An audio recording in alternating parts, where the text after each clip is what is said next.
congressman from Georgia, you may have heard of in the news. The January 6th committee, they needed somebody to try to blame, and they found like one of the nicest guys in Congress to try to attack, and it's not going to work. Congressman Barry Loudermilk is joining me. How are you?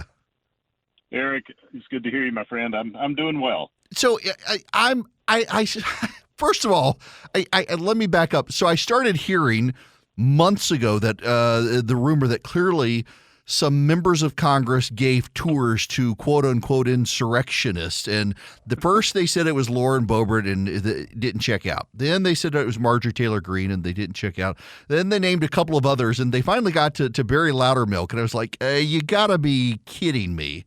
And even the Capitol Police say it's not true, and yet you never know that reading the New York Times. Exactly. And I think the reason that they landed on me is because when that first allegation was made back in January, I think it was January the 16th of last year, shortly after the attacks on the Capitol, which, by the way, were horrible. It never should have happened. Bad people did bad things, clearly. I'm on the Committee of House Administration, which has oversight of security of the Capitol. So as soon as Mickey Sherrill, representative from New Jersey, wrote the letter to the Department of Justice. She just didn't make an accusation. She wrote a letter to the Department of Justice accusing Republicans of criminal activity and demanded that they investigate. That is a violation of House rules. You cannot disparage another member of Congress. So the committee reached out to her and said, you say you have firsthand evidence of this. Where did you see it happen? And she said, well, I didn't actually see it, but I know other people who did. And she said they were tours of the Capitol. And so she then went on MSNBC and doubled down and said they were actual reconnaissance tours of the Capitol. So I filed an ethics violation against her and the 33 members who signed on to the letter that was blatantly false. I think that's why they came after me, because I was trying to hold their feet to the fire back then. And so now they decide they're going to make this allegation against me. And let me tell you, I'm not going to sit by and let a false narrative, blatantly untrue allegation sit. Truth is under attack in this nation, and we've got to be able to stand up for what is true and what is right, or we're going to lose this nation forever. And so I told my wife and my family, look, I'm going to fight back. We cannot just let them run over people the way that they're doing. Mm-hmm. Good for you. So now let's talk about the actual footage. That it was very select. They hired the former president of ABC News to try to help them with their storytelling for primetime TV. So they produced these edited videos of, oh, look, there's someone on a tour, and it appears he's taking a picture of a stairwell or of a window. Now, I got to tell you, I've taken a lot of pictures in the Capitol of, well, for example, there's that one stairwell on the Senate side that has bullet holes from the War of 1812 where the British came in. Yes. So it'd be looking like I'm taking a picture of a stairwell because of the bullet holes, or I'm taking one out the window because of the beautiful view up there. And that appears to be what was actually happening. Right, and there's a stairwell in the Capitol that has bloodstains from a congressman that was shot by a reporter. And a lot of people take pictures of that. In fact, everywhere that this family and their guests went were public corridors and hallways that visitors walk through every day in the Capitol. Mm-hmm. To get from one place to the other, you have to walk down these corridors, and people take pictures. So when the committee comes out and says, oh, these are places that the visitors normally don't go. No, they're not. They're places the visitors have to go. They're the only way to get around. And so we're taking them from my office to the cafeteria. They have to go down those corridors. And so for the committee to come out and say, well, these are unusual places. No. And just like you said, taking a picture of the stairwell, at that stairwell, at the landing, just maybe 10 feet away, is a light fixture, a large light fixture that is a golden eagle holding 2 candles. People take pictures of that all the time. And so when you actually look at the complete security footage, you see that they're doing nothing but being tourists. So like you said, what they do is they take selective parts of it. Instead of releasing the actual video of the young man walking around and videoing, they will pause it like he's taking the picture of something specific, like he's taking the picture of a security checkpoint when he's actually taking the picture of the sign that says United States Capitol, or a marble wall that has an inscription on it. Because then you also look at it, they have to put a narrative with it so you will take away from it what they want you to take away. Because if they didn't put the description of what they wanted you to think, you would think, well, that's a guy taking a picture, big deal. Mm-hmm. So this is what they do. They manipulate the data. And I can tell you, and this is what infuriates me about this committee. Every person on that committee, as a member of Congress, they know that everything that this family and their guests did is normal activity for anyone who has ever been to the Capitol. They know there is nothing there. They know that no one, not a single person that was with us that day has ever been accused of a crime, had committed a crime. They didn't even get close to the Capitol on January 6th, but they are pursuing this to make people think that there was something nefarious. And you know who's being hurt is this family. Mm-hmm. I mean, we're getting tons of death threats. And I've told the family, look, I'm going to protect you. I'm not going to let the people know who you are because you don't need to go through what I'm going through. Well, and let's focus on that for a minute, because I was going to ask you this question. If I understood it right, now you're confirming it, that this family that took the pictures, that took the tour, there been no charges. There's no evidence they were in the Capitol. Nothing. None. None whatsoever. And so if they have been investigated, they've been cleared. Look, when the Capitol Police reviewed the same video footage, and they are trained to know what is suspicious and what looks nefarious or questionable, they came out with a report, a letter that said, we've reviewed this, and there was nothing. First of all, never did any of them go to the Capitol, which, again, was their first allegation. When we debunked that, they changed it to Capitol Complex, which is 22 buildings. Mm-hmm. That's ridiculous.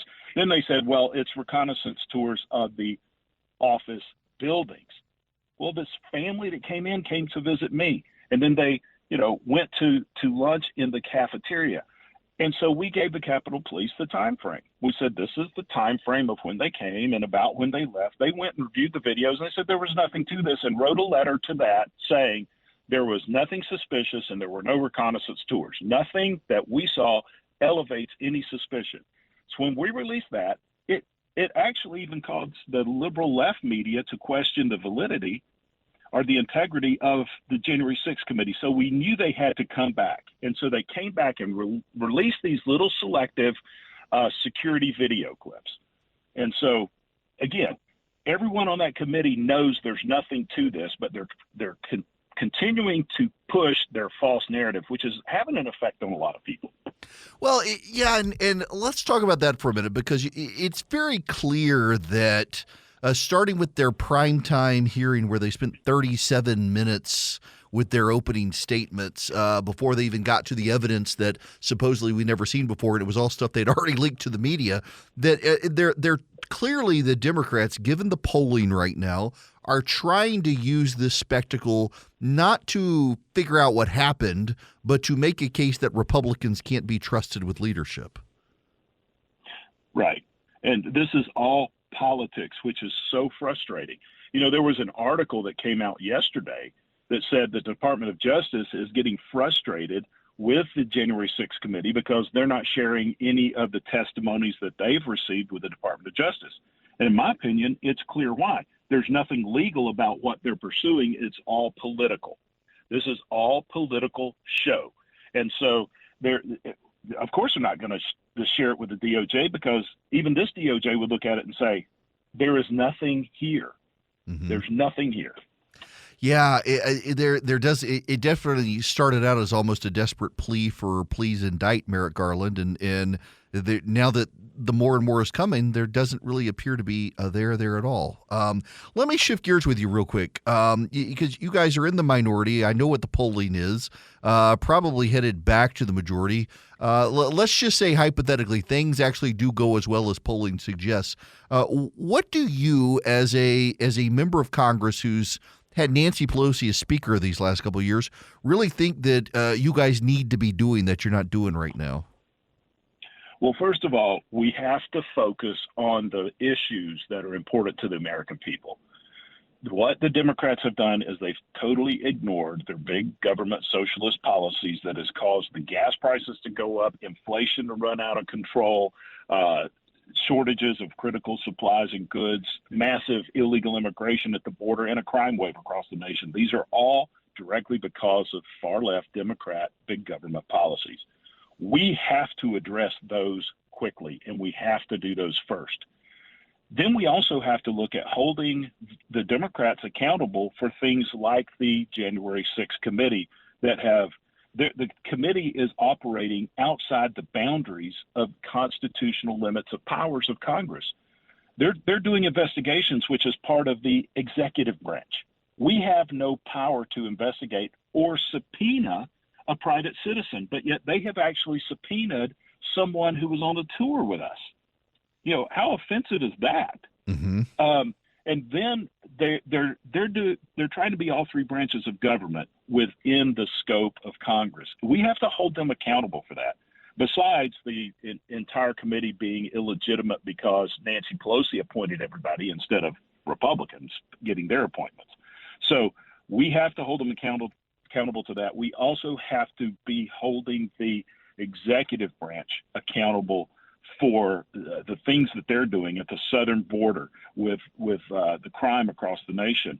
But one other thing we need to do is start again something that Senator Mike Lee and I began back in 2015, which is the Article 1 Project, which was a group of us that were pushing legislation that constitutionally rebalanced the power in this nation and draw back from the executive branch so much that we have handed to them away from Congress. Congress has specific powers that we have to draw those back. And unfortunately, you know, we were doing really well, but then President Trump got elected and it fell apart. I'm like, guys, just because a Republican's in the White House doesn't mean that we have to stop doing what we should be doing constitutionally. So we have to go back down that path to where Congress is being responsible for legislating and quit handing the ball to the executive branch just because you're guys. Now, listen, I'm almost out of time here, but I just got a comment here. One, I like the Article 1 Project, but I knew I liked you, but I didn't realize you were as big a nerd to do something with Mike Lee.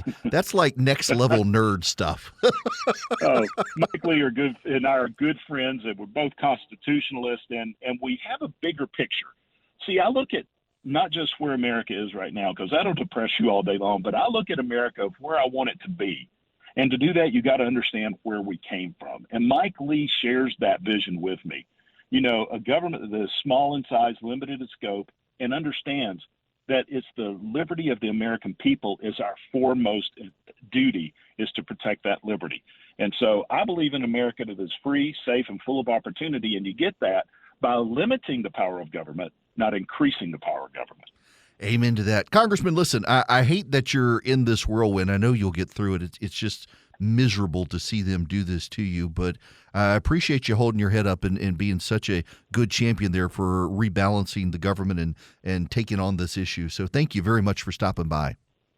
Well, thank you, Eric. And let me tell you, there's a lot of people praying for us, and I know you know this. God is more powerful than they are, and he's going to see us through.